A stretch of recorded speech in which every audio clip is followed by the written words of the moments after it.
넣으라 그래요, 우리 목사님. 여기다 넣는 거 감사한 건 또 올라왔네요, 목사님. 이 자리에 임재하셔서 말씀을 심장으로 듣게 하시고 살아낼 수 있도록 도우실 우리 주님께 감사합니다. 목사님, 요거는 여기다 넣을게요. 이렇게. 네.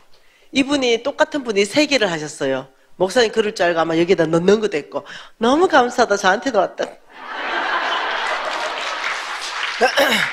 받는 분 김미진 간사님, 귀한 말씀 전해주셔서 먼 길 달려와 주셔서 간사님 감사합니다. 말씀대로 가르쳐 주신 대로 살아내겠습니다.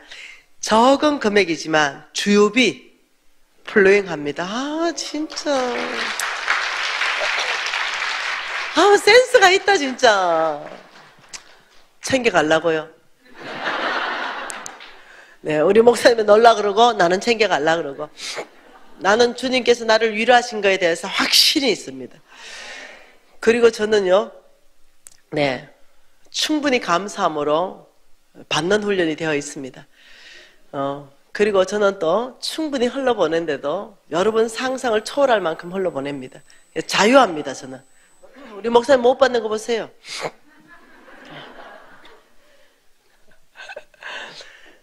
누군지 모르지만 목사님과 저를 위로해 주셔서 감사합니다. 아마 우리 하나님께서 저희 2 사람에게 이런 위로가 필요했던가 봅니다. 너무 금액과 상관없이 너무나 고맙습니다.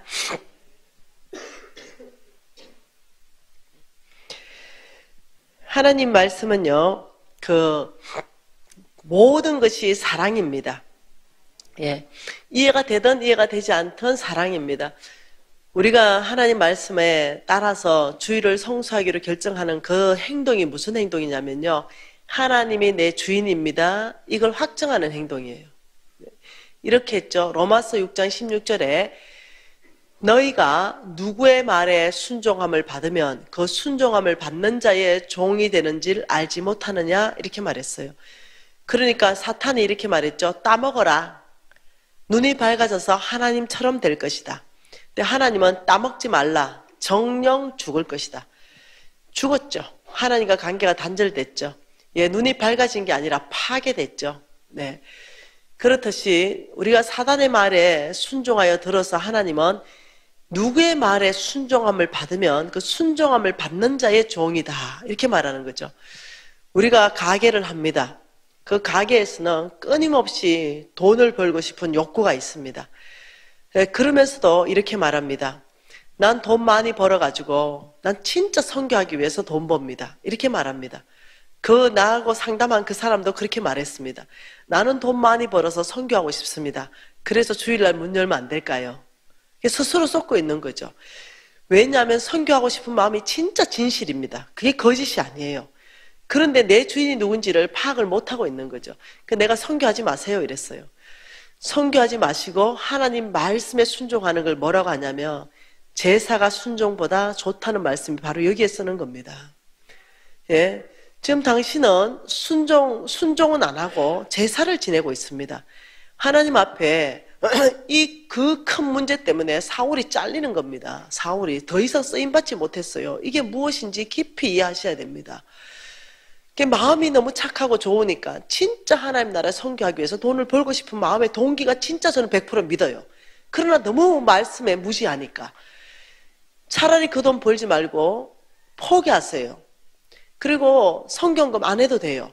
하나님께 온전한 주일 성수하는 것, 이것이 훨씬 더 당신에게 복이 될 것이고, 이것이 하나님의 말씀에 순종한다는 뜻이 하나님 당신 나의 주인입니다, 이 부분에 대한 확고한 어떤 도장 찍는 것입니다. 당신이 주일날 그렇게 하는 것은 말은 선교지만 실제로 당신의 주인은 만몬입니다. 정확하게 얘기를 해준 거예요. 여러분, 이런 어떤 강력한 복음의 선포는 여러분의 마음을 불편하게 합니다. 그래서 강력한 진리의 복음이 선포되면 딱 2가지 반응이 나옵니다. 하나는 욕하고 떠나가 버립니다. 하나는 회개하고 돌이킵니다.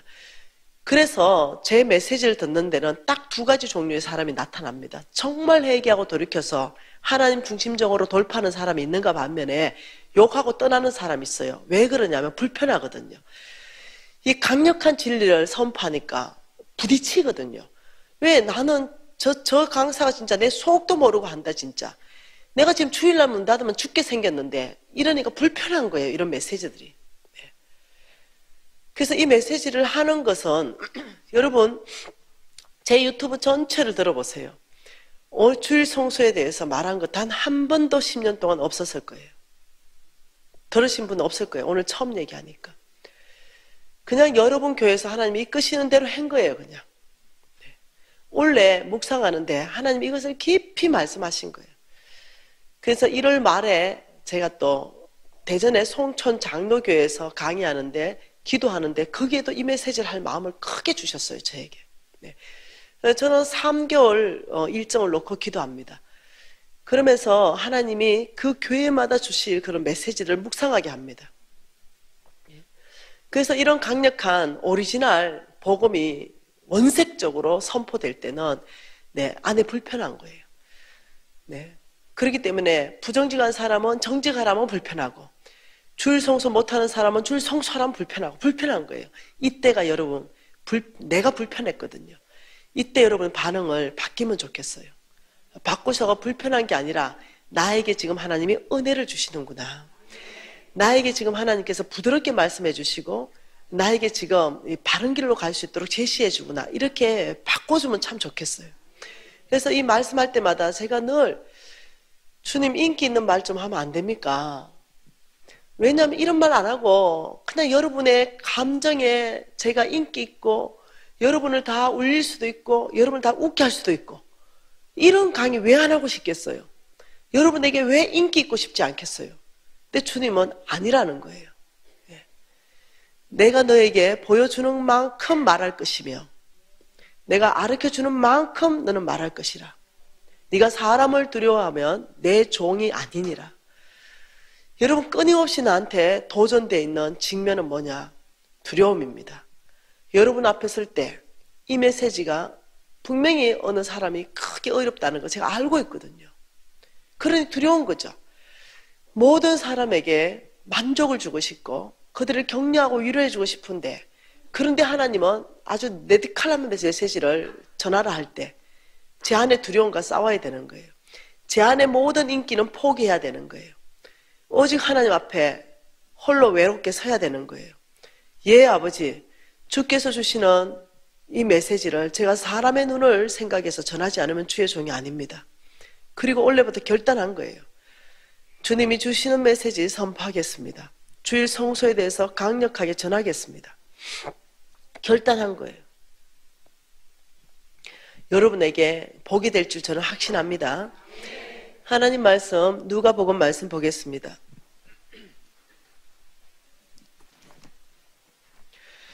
누가복음 12장입니다. 12장 펼쳐놓고 앞에 그림 하나 보십시다. 우리는 아브라함의 시잖아요. 이렇게 이 삼각형 그림은 참으로 중요한 그림입니다. 네, 하나님께서 여기에 아브라함을 부르십니다. 네. 그리고 온 땅에 하나님의 종들을 부르십니다. 여기에 누구를 부르냐면 성빈들, 네, 목회자들, 네, 선교사님들 부르시죠. 그리고 하나님은 이쪽으로 하나님의 명령을 합니다. 너는 온 땅에 하나님의 나라를 세우라. 그래서 성빈들은요, 온 땅으로 흩어져 있습니다. 어떤 사람은 일본으로, 중국으로, 러시아로, 키즈키스탄으로, 우즈베키스탄으로, 그리고 저 아프리카 사하라 사막까지 하나님의 사람들이 들어가 있습니다. 그런데 그 사람들에게 하나님이 명령하는 그 모든 것들을 제가 살펴봤습니다. 많이 만나봤죠. 하나님이 당신에게 뭐라고 말씀하셨습니까? 이들이 말하는 것마다 놀랍습니다. 하나님이 저에게 이런 말씀하셨고 이런 말씀하셨고 이런 말씀하셨습니다. 이 말씀은 다 사역이었습니다. 사역. 예. 어떤 사람은 교회를 지어라 했습니다. 우물을 파주라 했습니다. 유치원을 하라 했습니다. 고아와 가박 객들을 위해서 양로원, 고아원을 하라 그랬습니다. 별 얘기를 다 하는 거예요. 하나님이 하셨다는 거예요. 그러면서 한국 사람이 그 땅끝까지 가가 고아원을 하는 걸 봤고 유치원을 하는 걸 봤고 우물을 파주는 걸 봤습니다. 하나님 하셨다는 거죠. 근데 이 사역에는요, 이쪽에는 모든 게 다 돈이라는 거예요. 다 돈이에요, 돈. 예, 헌신된 사람이 필요하고 그 다음엔 다 돈이에요. 돈. 예, 돈이 있어야 모든 사역이 펼쳐지는데 하나님은 놀랍게도 여기에 누구를 부르냐면 성부를 부릅니다. 성부. 하나님의 사람 성부들을 불러서 오늘 제가 90분짜리 강의 하나 또 못하겠습니다. 그거는 뭐냐면 하나님의 돈줄. 하나님의 돈줄이 어디서부터 와서 어디로 흘러가는가 성경에 명확한 근거들이 구절이 있습니다.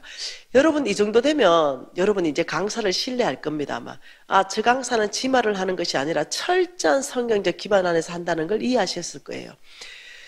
하나님의 성경적 기반에 오늘은 강의 못하지만 뭐라고 말씀하셨냐면 나는 이쪽으로 돈을 주고 나는 이쪽으로 흘러보내게 할 것이다. 명확하게 말씀하셨어요. 여러분 유튜브 찾다 보면 이 90분짜리 강의한 것이 성경적 기반이 나올 것입니다.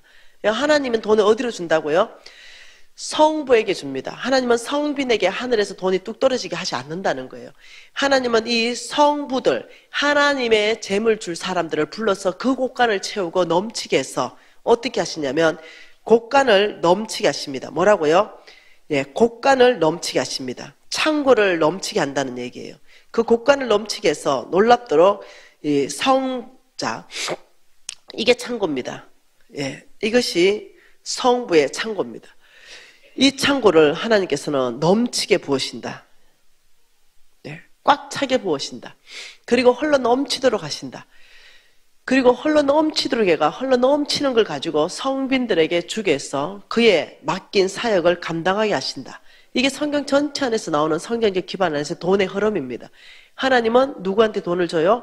성부들에게 돈을 주시고 성부들은 흘러 넘치는 돈을 누구한테 줍니까? 성빈들한테 줘서 그의 교회에게 줘서 선교지에 줘서 하나님 사역을 완수하게 하는 겁니다. 그래서 나중에 상 받을 때는요, 두 사람이 같이 받는 거예요. 목사님들만 상 받는 거 아니에요. 네, 함께 하나님이 상 받게 하신다고 말씀하셨어요. 그래서 이 성부다 이럴 때는요, 하나님께서 두 가지가 없어져야 된댔어요. 그 첫 번째가 뭐냐면 만몬입니다. 너희들 삶에 만몬을 제거해야만 내가 재물을 부어줄 것이라고 말씀했고, 두 번째가 뭐냐면 속부입니다. 너희들 삶에 속부의 삶을 청산해야만이 재물을 부어줄 것이라고 말씀했어요. 그래서 오늘은 만몬은 이제 보았으니까 속부에 대한 두 가지 정의를 보려고 합니다. 누가복음 12장 16절 17절, 먼저 16절 한 절 말씀 같이 한번 읽어보겠습니다. 또 비유로 그들에게 말하여 이르시되 한 부자가 그 밭에 소출이 풍성하매. 여러분, 우리 예수님께서 비유로 말씀하신 모든 것은요, 성경에 가장 중요한 위치에 있다고 말해도 틀린 말이 아닙니다. 우리 예수님께서 비유로 말씀하신 모든 비유는 하나님 나라의 비밀을 비유로 말씀하셨어요. 비유로 말씀하신 모든 말씀은 무지하게 중요하고 무지하게 묵상하고 계시가 임해야만이 알 수 있어요. 그래서 네 가지 땅, 길가 땅, 돌짝밭, 가시밭길, 이걸 비유로 말씀해도 못 알아들었어요. 그래서 제자들이 못 알아들으니까 예수님이 이렇게 말했습니다. 좋은 땅에 뿌려져야 30배, 60배, 100배가 결실되는데 이걸 못 알아들으니까 들을 게 있는 자만 듣게 되고 보기는 보아도 다 보는 것이 아니고 듣기는 들어도 다 듣는 게 아니다. 이렇게 말씀했어요. 그러니까 하늘나라 비유에 대해서 비밀로 말씀하신 거예요. 그러니까 비밀이라는 것은 계시가 풀어져야 비밀이 오는 거예요. 예수 믿고 천국 갑니다. 이렇게 말하면 우리 다 알잖아요. 비밀이 아니잖아요. 근데 저 밖에 나가서 아무 사람 잡고 예수 믿으면 천국 갑니다 이러면 그 사람 들어도요, 들을 기가 없어서 못 들어요. 이게 그 사람한테는 하늘나라가 비밀로 닫혀져 있는 거예요. 우리한테 열려 있는 거죠. 오늘 이 성부 되는 것도요, 이런 계시가 열어져야 돼요. 그래서 비유로 말하는 것은 계시가 열어져야만이 이해하게 되는 거예요. 오늘 비유로 천국에 대해서, 하늘나라에 대해서 뭐라고 말하면 하나님 나라는 어떤 나라인가 직접 친히 전가하시는 거예요. 한 부자가 있었는데 그 밭에 소출이 풍성했다. 여러분, 우리가 심는 거는 우리가 하지만 그게 햇볕과 물을 주는 것은 하나님이 하시는 거예요. 그러니까 하나님이 그 부자에게 엄청나게 많은 풍성한 소출이 줬다, 이런 얘기예요. 그 밭에 소출이 풍성함에 17절에 심중에 생각하여 이르되, 이렇게 말했어요. 뭐라 그럽니까? 내가 곡식 쌓아둘 곳이 없으니 어찌할까 했다. 그러니까 얼마나 풍성하게 하나님이 축복했는지 곡식을 쌓아둘 곳이 없는 거예요. 그러니까 이 말이 지금 이겁니다. 한번 봅시다. 이 성부의 창고가 가득 찼다 지금 이 말이에요. 그리고 하나님께서 이 창고를 넘치게까지 부었다 이 말이에요. 곡식을 더 쌓아둘 곳이 없으니. 그래서 지금 하나님께서는 뭘 보냐면은 이 가득 찬 거 이거는 네가 먹고 이 넘치는 거 이게 대해서 하나님이 관심이 있는 거예요. 이것을 지금 어디 주라고 말하는 거예요? 성빈들한테 주라. 내가 네 필요를 다 채웠고 아름다운 집을 짓고 거주하게 했고 언금을 정식했고 내 소와 양떼를 다 번성하게 했고 네 소유를 넘치게 했다. 내가 너에게 재물 얻을 능력을 줬지. 너 먹는 거 이상, 너 필요 이상으로 엄청나게 내가 부어줬다. 그 넘치는 걸 가지고 성빈들에게 그의 교회에게 줘서 그 교회가 하나님의 미션을 비전을 완수하게 하라 이 뜻이에요. 넘치도록 부어줬는데 이 사람이 쌓아둘 곳이 없으니 어찌할까 17절에 고민했어요. 여러분도 이래 되면 고민되잖아 그죠? 고민했어요. 근데 18절 같이 읽습니다. 또 이르되 내가 이렇게 하리라. 내 곡간을 헐고 더 크게 짓고 내 모든 곡식과 물건을 거기에 쌓아두리라. 또 내가 내 영혼에게 이르되 영혼아 여러 해 썰 물건을 많이 쌓아두었으니 평안히 쉬고 먹고 마시고 즐거워하자 하리라 하되 놀랍게 말했어요. 쌓아둘 곳이 없으니 어찌할까 고민하다가 내가 이렇게 하리라. 결단했네 이렇게 하리로. 내 곡간이 너무 작으니까 내 곡간을 헐어버려야 되겠다. 이 곡간을 부셔버리겠다는 거예요.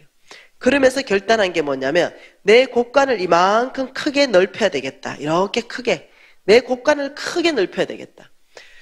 그리고 내 곡간에 내 창고를 크게 넘쳐서 여기에 꽉 쌓아두고 내 모든 곡식과 물건을 여기에 쌓아두고 내 영혼에게 내가 이르되 영혼아 여러 해 썰 물건을 많이 쌓아두었으니 이제 평안히 쉬고 마시고 즐거워하라 이렇게 했어요. 이걸 봤죠 하나님이. 왜냐하면 하나님이 재물을 부어줄 때는 목적이 있었기 때문에 이것을 어떻게 쓰는가를 보셨죠. 그래서 20절 21절에 하나님이 뚜껑이 열려셨다 이래 되는 거예요. 같이 한번 읽어봅니다. 하나님은 이러시되 어리석은 자야 오늘 밤에 내 영혼을 도로 찾으리니 그러면 내 준비한 것이 누구의 것이 되겠느냐 하셨으니 자기를 위하여 재물을 쌓아두고 하나님께 대하여 부여하지 못한 자가 이와 같으니라. 하나님이 이래요. 야 어리석다. 너의 선택은 어리석은 선택이야. 큰 창고에 꽉 채워놓고 너 혼자 잘 먹고 잘 사는 것은 좋은 선택이 아니야. 내가 오늘 너를 죽일 것이야. 네 영혼을 내가 데려갈 것이야.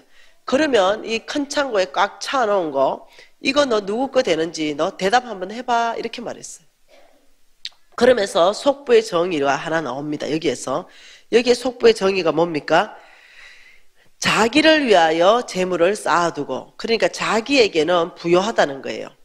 그리고 하나님께 대하여는 부여하지 못하다. 하나님께는 인색하다는 거예요. 네.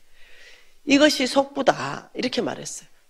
그러면서 하나님이 속부 경고하는데 너 오늘 죽으면 네 큰 창고에 꽉 차는 거 누구 거 되는지 대답해라 이러니까 너무 두려운 질문이에요. 이 말씀은 이거하고 똑같습니다. 하나님이 저와 여러분을 축복해서 10억을 줬어요.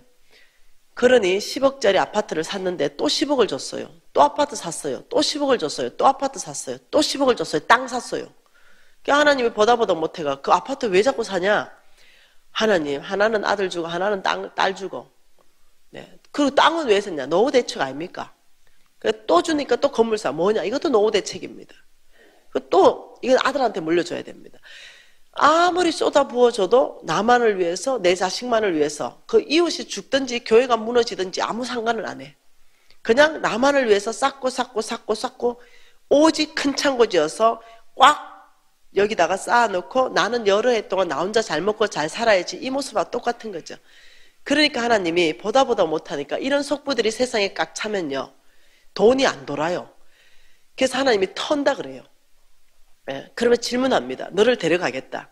너는 내가 오늘 데려가겠고 네가 그렇게 꽉 채워놓은 창고의 끝은 누구 거 되냐? 이 질문은 무서운 질문이에요. 그럼 나는 죽어요. 그러면서 내가 대답하겠죠. 네, 자식 거 되겠지요. 아들이 가져갈 겁니다. 딸이 가져갈 거예요? 아니면 법적 상속이 남편이나 부인이 가져갈 거예요? 이래 대답하는데 그래 되면 좀 좋겠어요.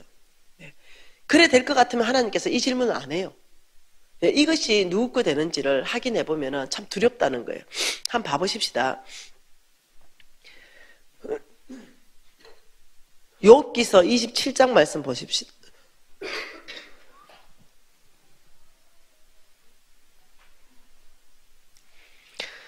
욥기 27장입니다.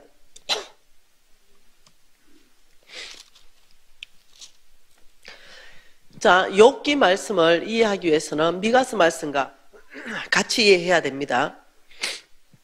욥기 27장 13절 말씀 같이 읽을게요.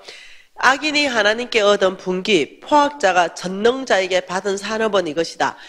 여러분, 돈하고 관련되어서 악인이라고 말할 때는요, 몽땅 속부를 지칭하는 겁니다.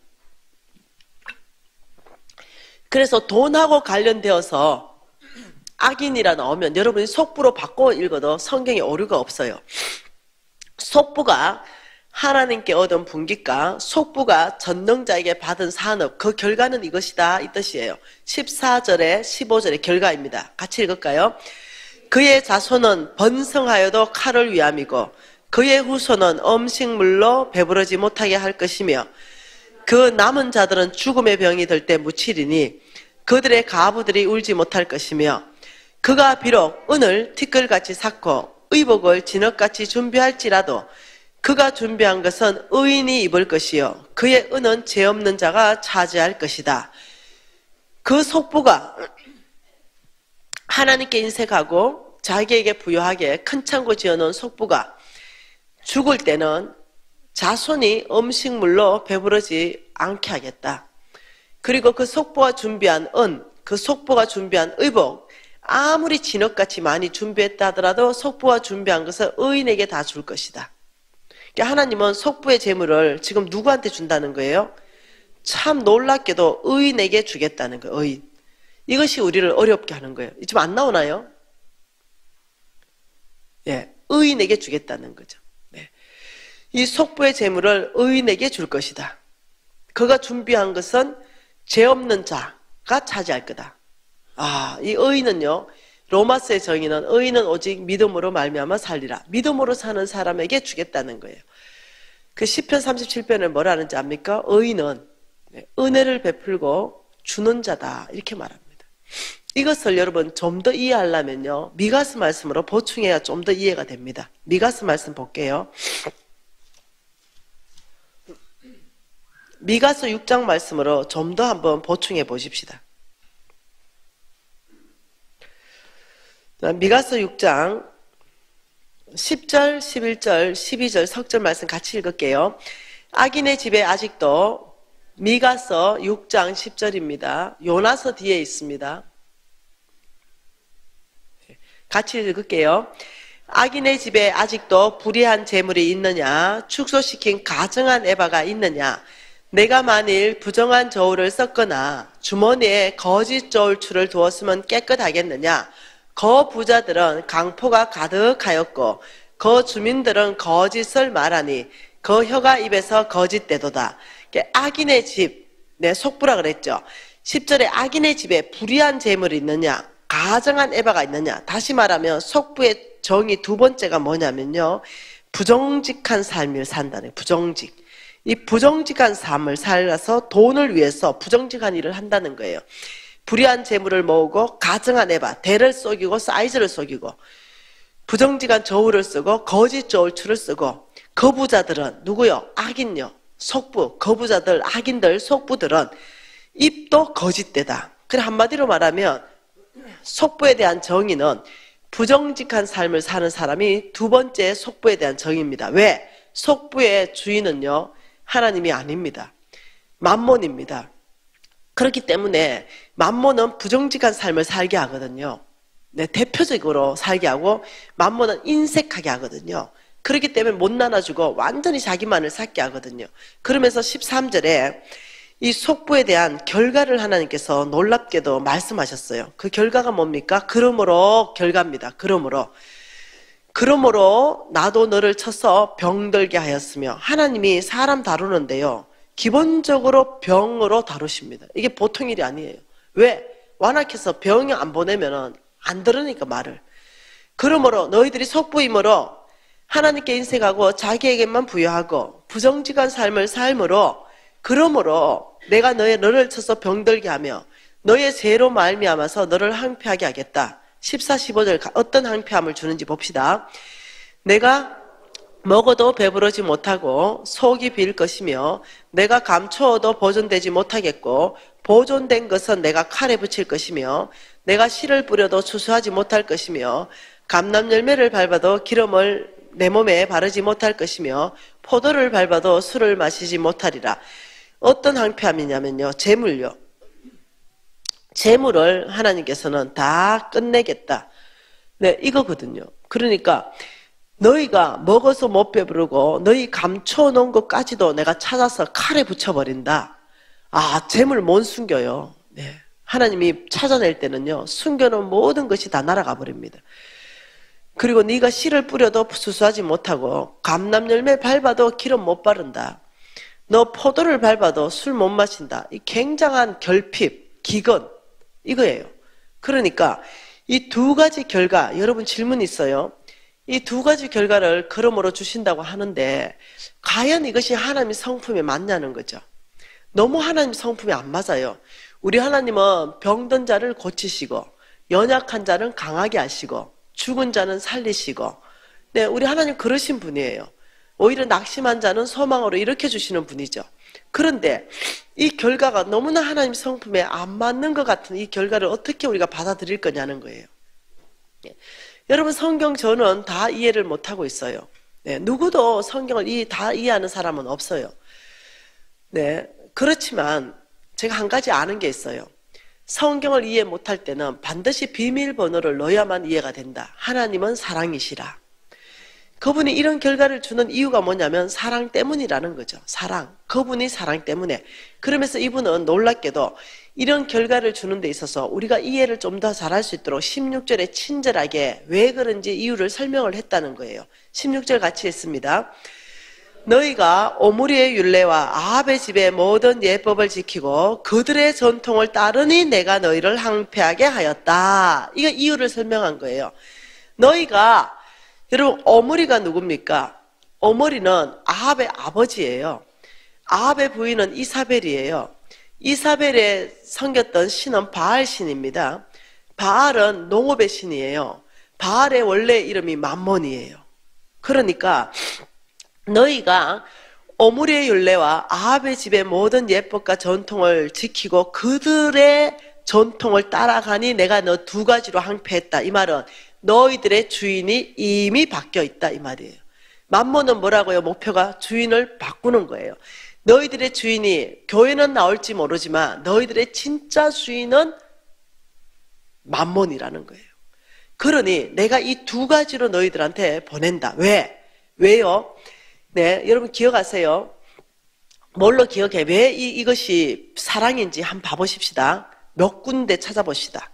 네, 마가복음 10장으로 한번 봐보십시다. 왜 이것이 사랑인가?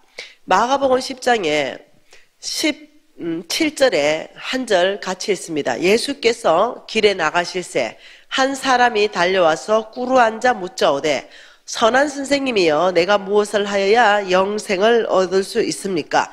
자, 예수님께 지금 질문했는데 이 사람은 부자 청년, 영생은 다른 말로 천국입니다. 예수님, 내가 천국 가고 싶은데 뭐 해야 천국 갑니까? 하고 예수님에게 질문을 했어요.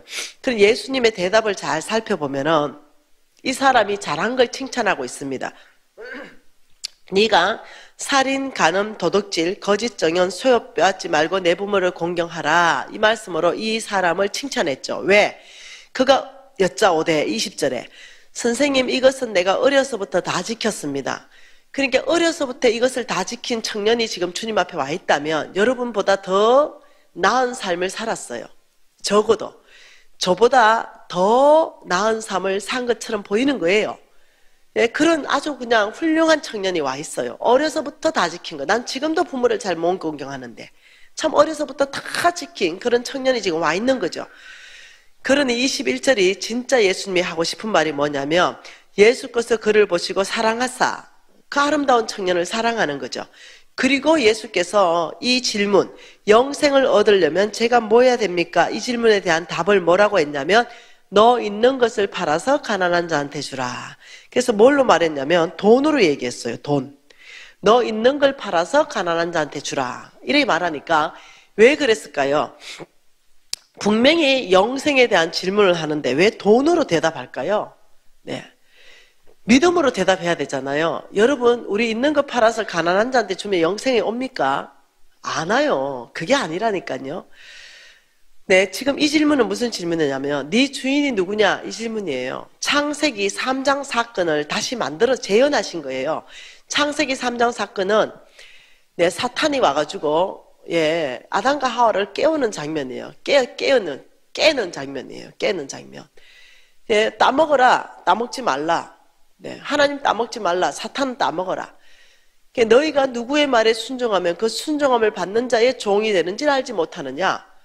지금 두 메시지가 오는 거죠.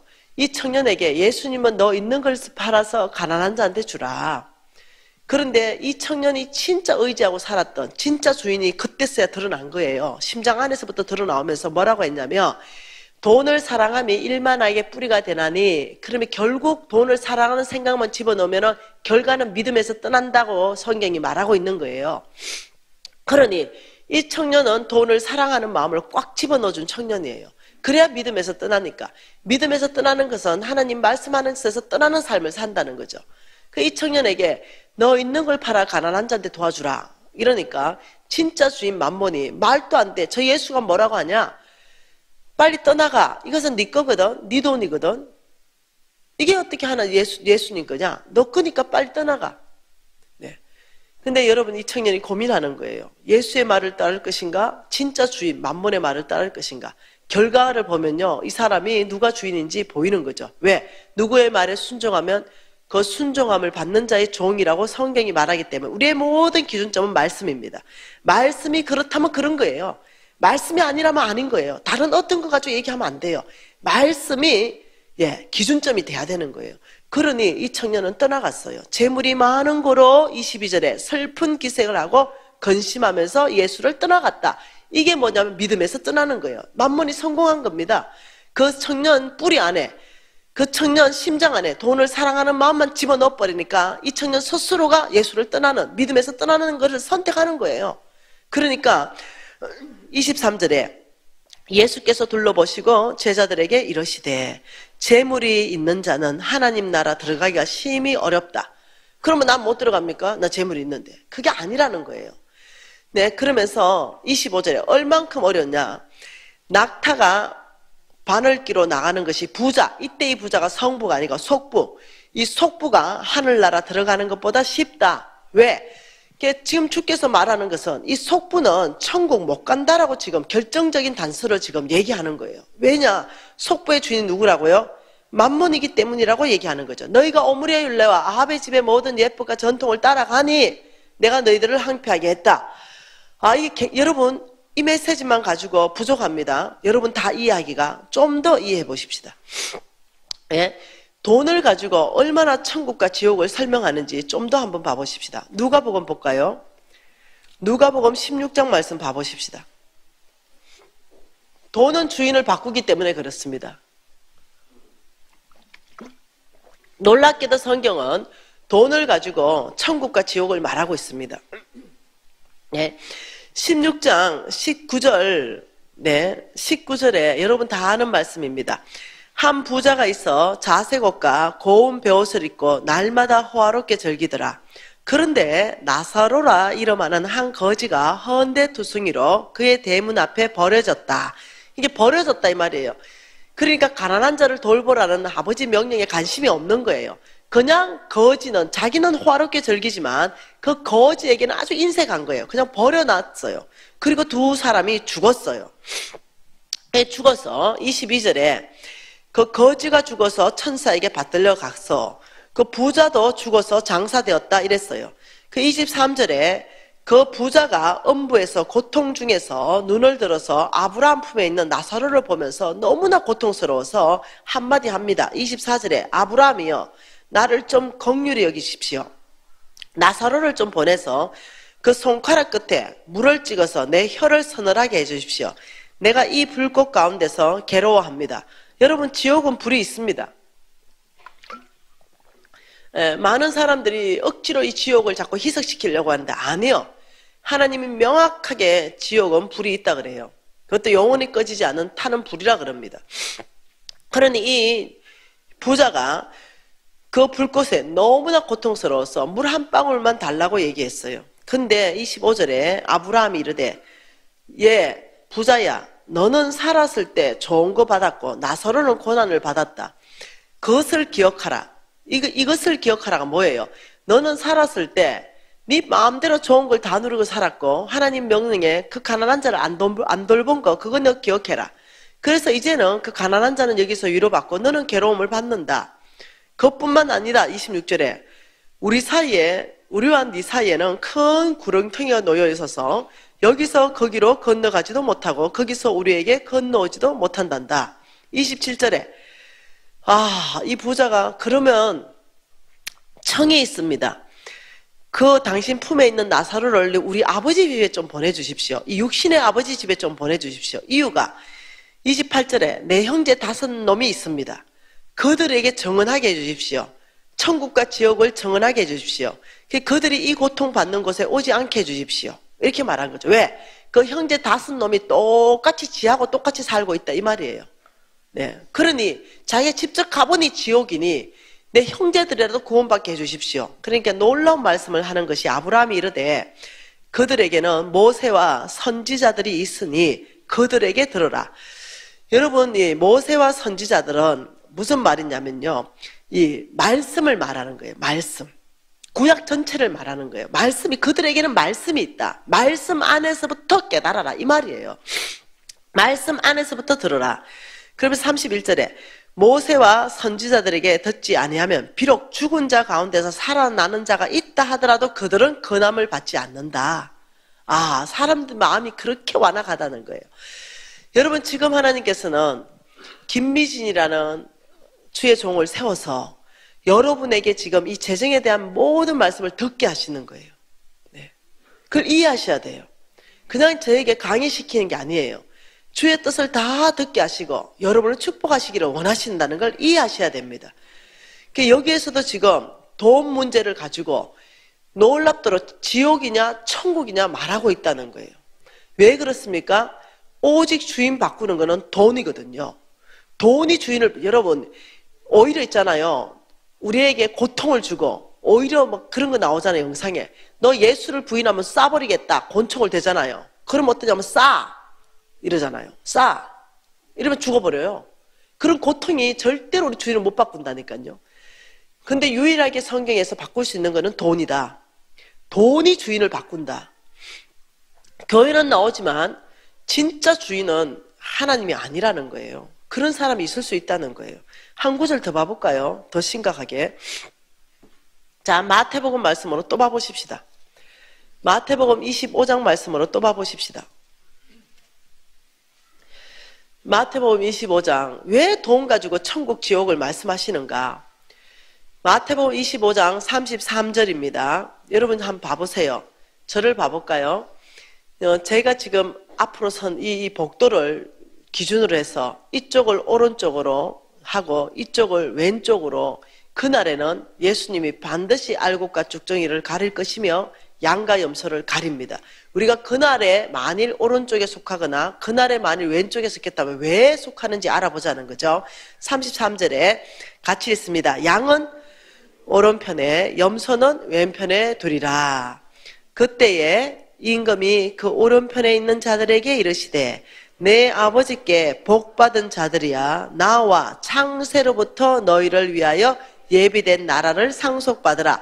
창세로부터 오른쪽 자 세 분단 오른쪽. 하나님께서 지금 딱 오른쪽에 분류하면서 양이다. 창세로부터 천지 창조 때부터 너희들을 위하여 예비된 나라가 있다. 이것을 내가 지금 상속할 것이다. 이건 천국을 말하는 거예요. 그래서 천국은 창세로부터 지어졌어요. 이것을 내가 너희들에게 상속할 것이다. 이러니까 여러분은 궁금한 거야. 왜 우리가 천국을 상속받아요? 이게 궁금해요. 그게 35, 36절 같이 읽습니다. 내가 줄일 때 너희가 먹을 것을 주었고 목마를 때 마시게 하였고 나그네 되었을 때 영접하였고 헐 벗었을 때 옷을 입혔고 병 들었을 때 돌보았고 옥에 갇혔을 때 와서 보았느니라. 와, 천국을 상속받아라 이러면서 와, 이렇게 말하니까 이 의인들이 대답하되 아닌데요, 제가 주님을 그렇게 대접한 게 기억이 안 나는데요. 그러니까 40절 중반절에 뭐라 그래요? 너희가 여기 내 형제 중에 지극히 작은 자 하나에게 한 것이 곧 나에게 한 거란다. 이렇게 말했어요. 예, 이게 뭐겠어요? 왼쪽을 바라봤어요. 왼쪽. 그러면서 딱 왼쪽을 바라보면서 41편에 왼편에 있는 자들에게 이르시되 저주를 받은 자들이야, 나를 떠나 마귀와 그 사자들을 위하여 예비된 영원한 불 지옥불에 들어가라. 왼쪽 기분 어때요? 는 상당히 어려운 거죠. 그러니까 왠지 알아봐야 돼. 왜 우리가 지옥 갑니까? 이랬더니 놀라운 말씀을 41절 42절에 하시는데 줄일 때, 목마를 때, 나그네 되었을 때, 헐 벗었을 때, 병 들었을 때, 옥에 갇혔을 때 너희들이 나를 돌봐주지 않았다. 예수님, 우리는 예수님을 그렇게 무시한 적이 없는데요. 45절에 이 지극히 작은 자 하나에게 하지 아니하는 것이 곧 내게 하지 아니한 것이라. 46절 같이 읽습니다. 그들은 영벌에 의인은 영생에 들어가리라 하시니라. 여러분 이걸 작다고 말씀하시겠어요? 돈 문제를 가지고 한쪽은 천국으로 보내고 한쪽으로 지옥으로 보내는 거. 여러분 왜? 주인을 바꿀 수 있는 것은 오직 돈이기 때문에 그래요. 돈을 여러분 잘못 다루면요, 여러분 믿음이 떠나버린다는 거예요. 굉장히 중요하게 말씀하는 거죠. 여러분 한 구절 더 보면 훨씬 더 이해가 됩니다. 또 봐보십시다. 예. 누가복음 3장으로 또 봐보십시다. 이런 비스끼리한 말씀이요, 성경에 몇 구절 있을까? 1500구절요. 1500구절 있는 것 중에 지금 몇 군데만 보는 거예요. 자, 누가복음 3장을 또 봐보십시다. 3장 2절 말씀. 안나스와 가야바가 대제사장으로 있을 때에 하나님의 말씀이 빈들에서 사갈의 아들 요한에게 임한지라. 그러니까 이 말씀은요, 티베리스 황제 15년 동안 즉위할 때 팔레스타인 중심으로 세 개 지역으로 나누어서 분봉왕을 세웠어요. 정치적으로 이 분봉왕은 그 티베리스 황제에게 굉장히 아부하고 아첨하고 아주 혼란했어요. 그러는 중에 그 대제사장의 이름이 누구냐면 안나스와 가야바가 대제사장으로 있을 역사적인 현장 안에서 지금 말씀하고 있는 거예요. 거기에서 세례 요한이 있었어요. 빈들에서 지금 여기 누가 있냐면요, 세례 요한이 있어요. 이 세례 요한이 있는데 이 요한에게 뭐가 임했다고 지금 말하고 있어요? 요한에게 하나님의 말씀이 임했어요. 요한에게 임한 거예요. 여러분 이스라엘 민족 하나님의 백성에게 이 하나님의 뜻을 좀 전해주고 싶은데 이들이 육신에 거해 있단 말이에요. 하나님은 영이셔요. 그러니까 이 말씀을 들려주는 방법이 그때나 오늘이나 동일하다는 거예요. 모세를 통해서 그들에게 하나님의 뜻을 전해줬어요. 그리고 모세가 죽으니까 여호수아를 세워서 또 하나님의 뜻을 전해줬어요. 그때는 어떻게 그 뜻을 전해주기 위해서 세례 요한에게 하나님이 말씀으로 임재해버렸어요. 태초에 말씀이 계시니라. 그것은 곧 하나님이신 거예요. 그러니까 오늘날도 동일해요. 주일날은 담임 목사님의 말씀을 통해서 하나님의 뜻을 계속적으로 전해줘요. 적어도 이 4일 왕의 제정 부흥 집회는 김미진을 통해서 하나님이 여러분에게 하나님의 뜻을 전하고 계시는 거예요. 지금 여기에 빈들에서 사갈의 아들 요한에게 하나님의 말씀이 임했다 이렇게 말했어요. 그러면 이 요한의 입에 나오는 것이 하나님의 말씀이라는 거예요. 그것이 뭐냐면 주의 길을 준비하라, 그가 오실 길을 곧게 하라 이렇게 말하면서 저는 오늘 보고 싶은 게 뭐냐면 7절과 8절이에요. 같이 읽습니다. 요한이 세례를 받으러 나오는 무리에게 이르되 독사의 자식들아 누가 너희에게 일러 장차올 진노를 피하라고 하더냐 그러므로 회개에 합당한 열매를 맺어라 이렇게 말했어요.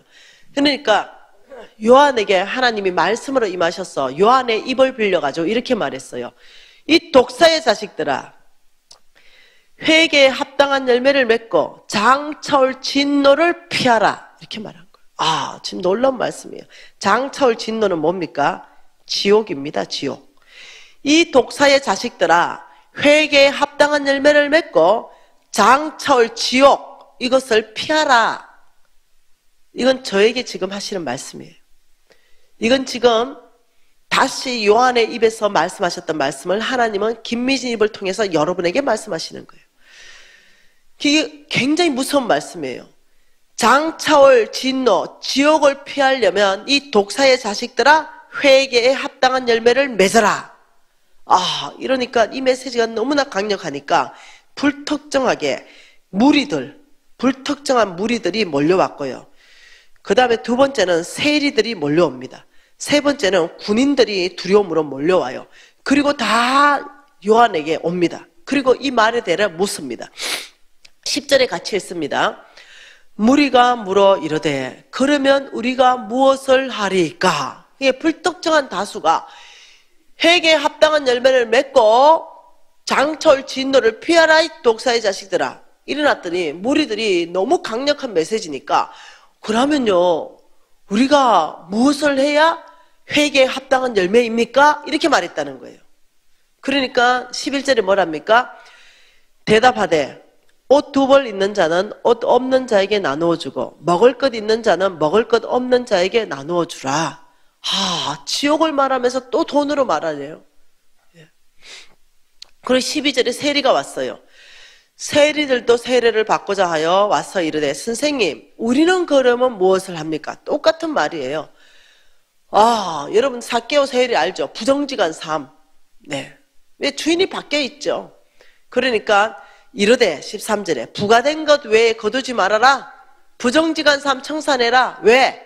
네 주인이 만몬이니까 속부니까 부정직한 삶을 산다. 속부의 정의 안에 들어가 버리는 거예요. 그 14절에 군인들이 왔어요. 그럼 우리는 무엇을 해야 됩니까? 똑같은 말이에요. 회개에 합당한 열매를 어떻게 맺어야만이 우리가 천국 갈 수 있습니까? 야, 사람들에게 강탈하지 마라.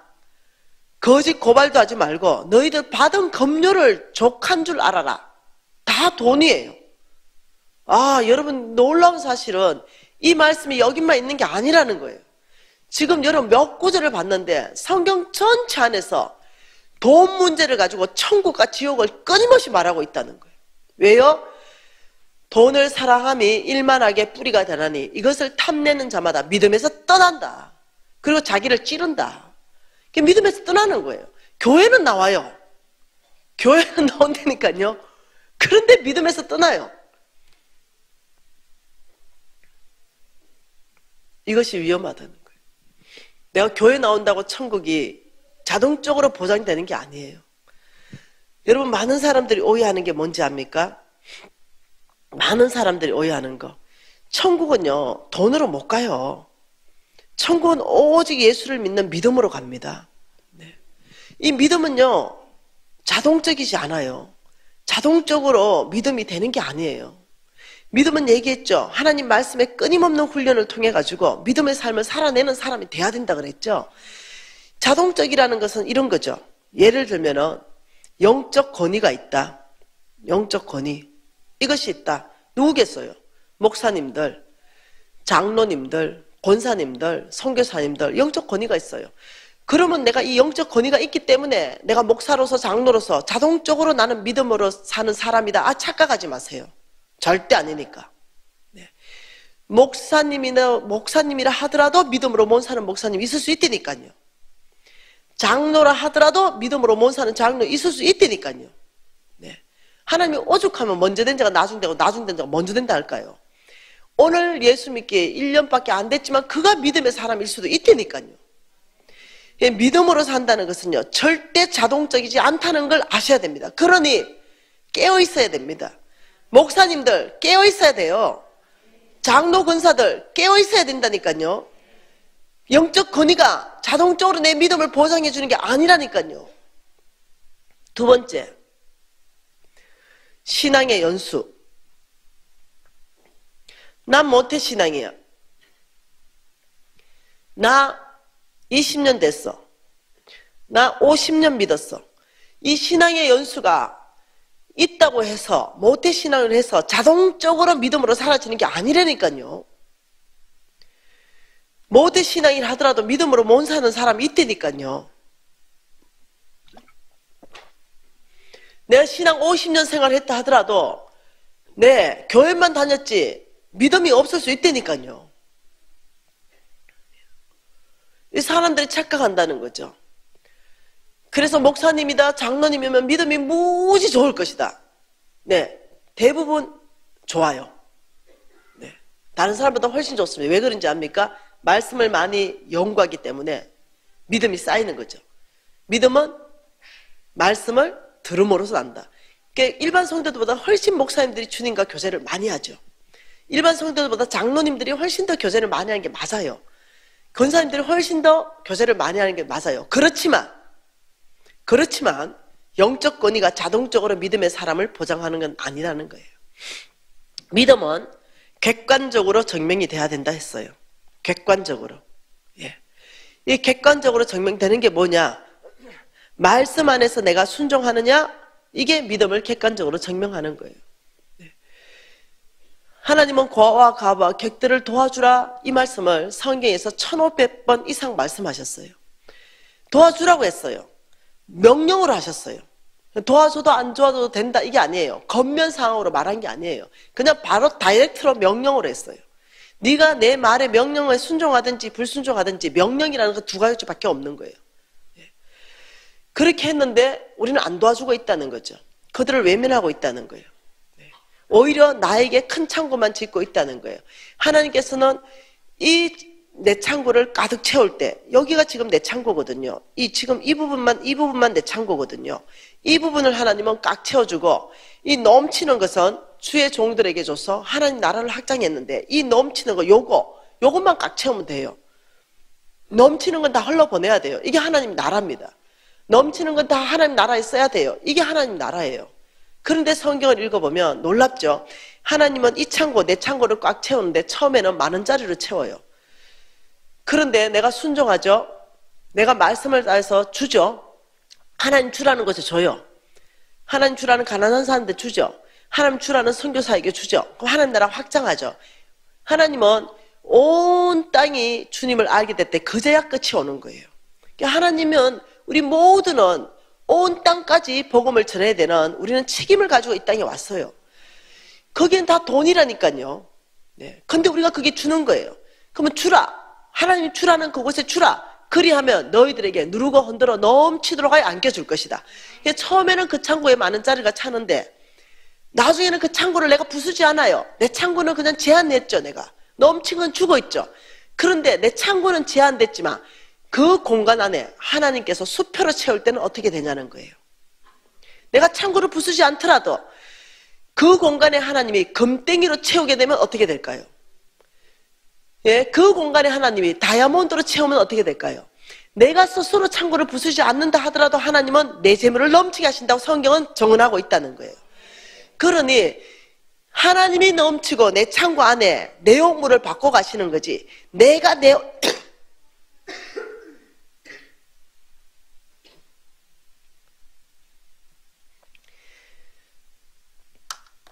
내가 내 혼자 잘 먹고 잘 산다고 이렇게 큰 창고 짓지 말라는 거예요. 이것이 만몬이 주는 거라는 거예요. 그러면서 하나님 뭐라 합니까? 속부에 대한 정의 다시 봅니다. 속부는 뭐라고요? 하나님께는 인색하고 자기에게 부여하고 부정직한 삶을 살고 돈이라면 이게 속부라는 거예요. 여러분 혹시 난 속부일까 아닐까?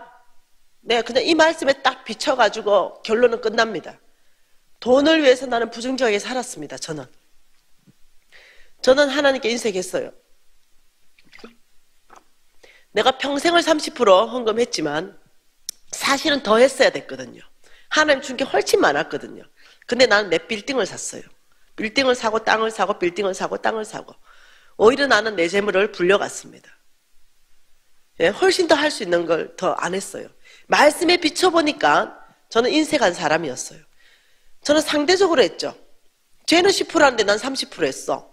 이렇게 했죠. 아닌 거예요. 한 말씀 더 봐볼까요? 예레미야 말씀 또 봐보십시다. 제가 엄청나게 찾을 수 있는데 시간이 다 돼버렸네. 예레미야 17장 11절 말씀 한 절 우리 또 읽어보십시다. 같이 한번 읽어볼게요. 불의로 치부하는 자는 자고새가 낳지 아니한 알을 품은 같아서 그의 중년에는 그것이 떠나겠고 마침내 어리석은 자가 되리라. 이게 무슨 말인지 압니까? 현대인의 성경으로 번역한 걸 그대로 읽어드릴게요. 부정직한 방법으로 돈을 모아 부자가 된 사람은 자기가 낳지 아니한 알을 품고 있는 자고새와 같아서 언젠가는 그것이 자고새를 버리고 날아가 버리듯이 그의 부가 조만간에 그를 떠날 것이니 결국 어리석은 사람이 되고 말 것이다. 부정직한 방법으로 돈을 모으면 그 부가 날아가게 할 것이다. 이 경고예요. 한번 또 봐볼까요? 잠언서 28장입니다. 또 있습니다. 잠언서 28장 8절 말씀에 동일한 말씀을 또 합니다. 잠언서 8장 28절에 중한 별리로 자기 재산을 널리는 것은 가난한 사람을 불쌍히 여기는 자를 위하여 그 재산을 저축하는 것이라. 중한 별리. 네. 아주 사람들을 압제하면서 아주 고리대금업을 하지 말라는 거예요. 여러분, 교인들이 하지 말아야 되는 것은 고리대금업을 하시면 안 됩니다. 교인들끼리 돈을 빌려주고 고리대금업을 하면 안 돼요. 혹시라도 그런 고리대금업을 했으면 멈추세요. 이자 받지 말고 원금만 받으세요. 혹시 돈 빌려준 사람이 너무나 가난해졌다면 고리대금업에서 이자 받은 만큼 원금에서 좀 까주세요. 네가 그런 중한 별리로 고리대금업으로 돈을 모았다면 네 재산은 가난한 사람을 불쌍히 여기는 자를 위해서 네가 저축했구나. 돈을 뺏어가겠다는 거예요. 똑같은 말이에요, 이게. 그러면서 28장 27절에는 가난한 자를 구제하는 자는 궁핍하지 아니하려니와 못 본 채 하는 자는 저주가 크리라. 하나님은 이 가난한 자에 대한 부담감이 크게 있었어요. 왜 그렇습니까? 하나님의 이름은 아빠입니다.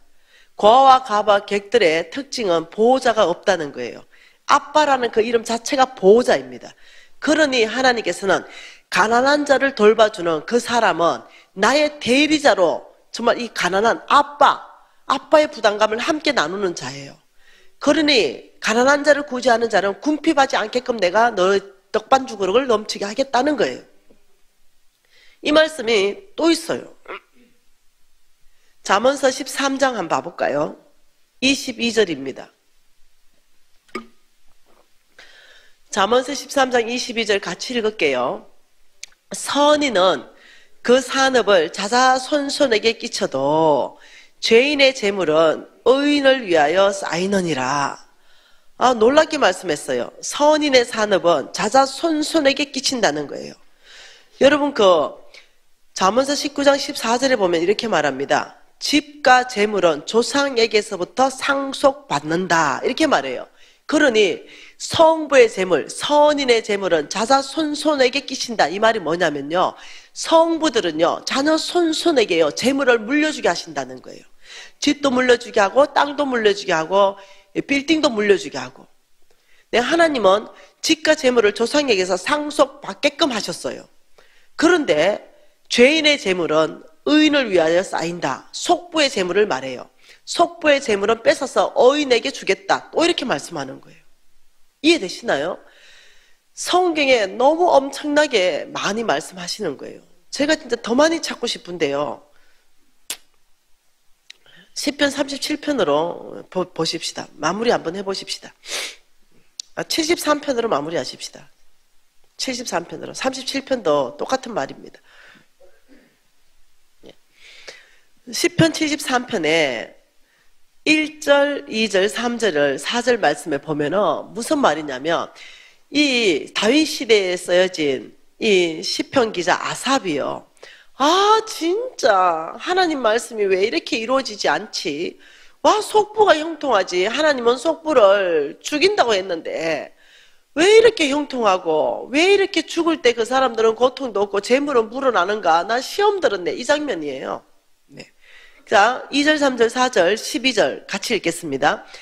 나는 거의 넘어질 뻔하였고 나의 걸음이 미끄러질 뻔하였으니 이는 내가 악인의 형통함을 보고 오만한 자를 질투하였음이라. 그들은 죽을 때도 고통이 없고 그 힘은 강건하며 12절에 볼지어다. 이들은 악인들인데도 항상 평안하고 재물은 더욱 불어나는도다. 아마 시편 기자가 너무 화가 나는 거예요. 우리도 그럴 수 있잖아요. 아, 저 사람 분명히 악인 같은데 너무 잘 살아. 죽을 때도 재산 엄청나게 남겨놓고 죽었어. 근데 하나님 뭐라 그랬어요? 그 죽은 자가 악인이면 그 재물로 그 자녀가 먹고 배부르지 못하게 할 것이다. 그 자녀가 망하게 돼 있어요. 네. 이 시편 기자도 하나님은 분명히 그렇게 망한다고 얘기했는데 왜 이들은 안 망하고 죽을 때도 고통이 없고 왜 이리 재물은 불어나고 평안하게 내 눈에 보입니까?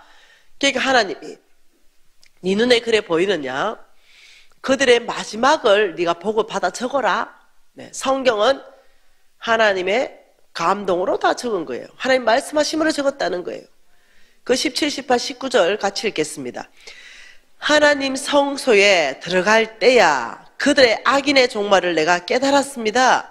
주께서 참으로 그들을 미끄러운 곳에 두시고 파멸에 던지시니 그들이 어찌하여 그리 갑자기 항폐되었는가 놀랄 정도로 그들은 전멸한 나이다.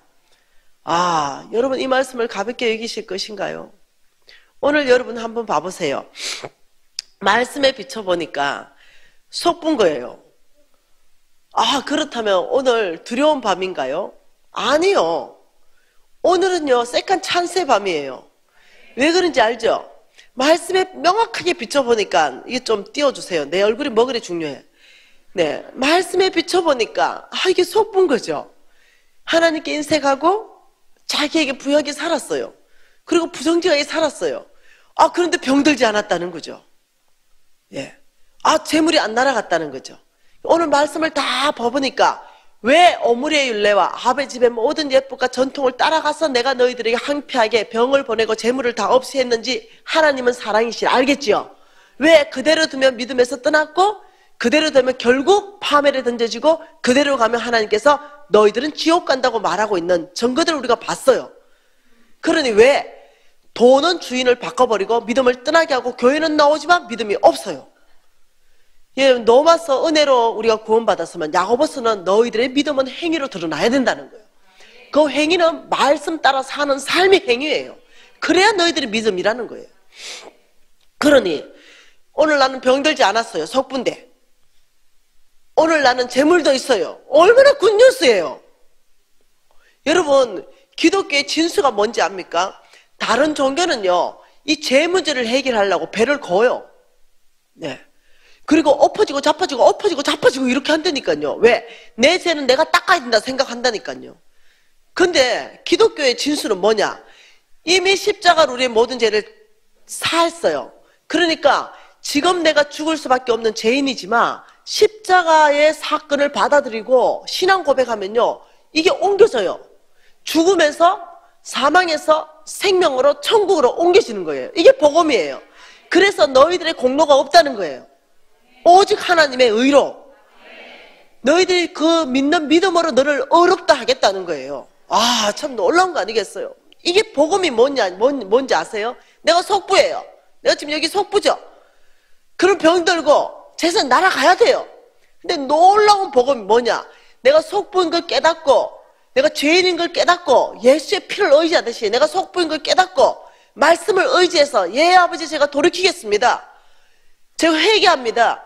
저에게 주신 이 놀라운 재물이 하나님 나라에 쓰여야 되는 거 알았습니다. 아버지 제가 그렇게 살겠습니다. 아버지 제 창고를 더 크게 제가 지은 거 회개합니다. 아버지 내 창고를 제한하겠습니다. 그러나 내 영물을 바꿔주십시오. 제가 하나님 나라 줄수록 더 하나님은 내 떡반죽 그릇을 넘친다고 약속하였으니 아버지 누르고 흔들어 넘치도록 부어주십시오. 회개하고 돌이키고 오늘부터 다르게 살겠습니다 하는데 바뀐다니까요. 신분이. 속부에서 신분이 성부로 바뀐다니까요. 이게 기독교의 복음의 진수입니다. 그래서 우리의 모든 의가 제로라는 거예요. 그냥 말씀대로 믿으면 구원하시는 분은 주님이십니다. 그런데 오늘 말씀에 비춰보니 내가 속부예요. 그런데도 이 말씀에 깨닫지 못하고 끊임없이 부정직한 삶에 그대로 살고 끊임없이 나만을 위해서 큰 창고 짓고 산다면 그 결과는 나는 몰라요. 내가 아는 게 있어요. 하나님 거짓말하지 않는다는 거. 그 사람이 지옥 가는 거 원하지 않기 때문에 이렇게 부드럽게 김미진을 통해서 말해도 못 알아들으니까 그때서 한 대 팍 패잖아요. 저는 병들 것 같아. 그 사람 재물 날아갈 것 같아. 그래야 그 사람 주님께 돌아오니까. 내가 못 들어왔다니까요. 내가 우리 담임 목사님 설교를 못 들어왔어요. 제가 말씀 읽으면서 하나님 성령께서 날 깨닫게 했어요. 근데도 못 들어왔어요. 왜? 돈이 주는 달콤한 유혹을 뿌리칠 수가 없었어요. 근데 실질적으로 병들고 재물 다 날아가고는 갈 데가 없었어요. 주님밖에 없었어요. 그래서 제가 돌아왔죠. 이 꼴 나면 다 돌아와요. 네. 놀랍죠? 하나님이 이스라엘 민족, 아브라함의 씨, 그 전체를 다스리는데 딱 두 가지로 다스립니다. 첫째는 병이요, 두 번째는 기근입니다. 이 두 가지를 가지고 다스려서 다 사람 만들었습니다. 오늘날도 하나님은 너무나 사랑하는 자녀에게는 말하고 또 말하고 오래 참고 또 오래 참고 기다리고 또 기다렸다가 도저히 안 될 때는 이 두 가지로 다스리는 줄 믿습니다. 저는. 네. 그래야 돌아오니까. 여러분 오늘 이 밤에 어떻게 하실래요? 오늘 이 속부라면 오늘 회개하고 자리를 옮기십시다. 이 무서운 말씀 앞에 오히려 이것을 축복으로 바꾸십시다. 오히려 세컨 찬스로 바꾸십시다. 두 번째의 기회로 바꾸십시다. 그리고 아버지, 제가 주님을 경험하기를 원합니다. 제가 더 이상 하나님께 인생까지 살지 않기로 결정합니다. 약속하신 경험을 하게 하셔서 오히려 하나님께 드림으로 내 사업이 더 번창하게 하셔서 제가 간정자로 설 수 있게 은혜 베푸십시오. 제가 성부로 살겠습니다. 이렇게 마땅히 하나님 앞에 기도하는 것이 옳은 줄 믿습니다. 우리 하나님 앞에 회개하십시다. 먼저 속부로 살았던 거 회개하고 부정직하게 살았던 거 회개하고 하나님 앞에 결단하십시다. 성부로 살기로 결단하십시다. 통성으로 기도하십니다. 하나님 아버지 참으로 감사합니다. 오늘 이 밤에 회개하실 분들은 심장에 손을 좀 얹어 보십시다. 오늘 이 밤에 가슴에 손을 좀 얹고 아버지 제 심장을 주님께 드립니다. 제 마음을 주님께 드립니다. 제가 아버지 회개합니다. 이렇게 주님 앞에 다시 한번 기도하겠습니다. 하나님 아버지 오늘 가슴에 심장에 손을 얹어서 회개하고 주님 앞에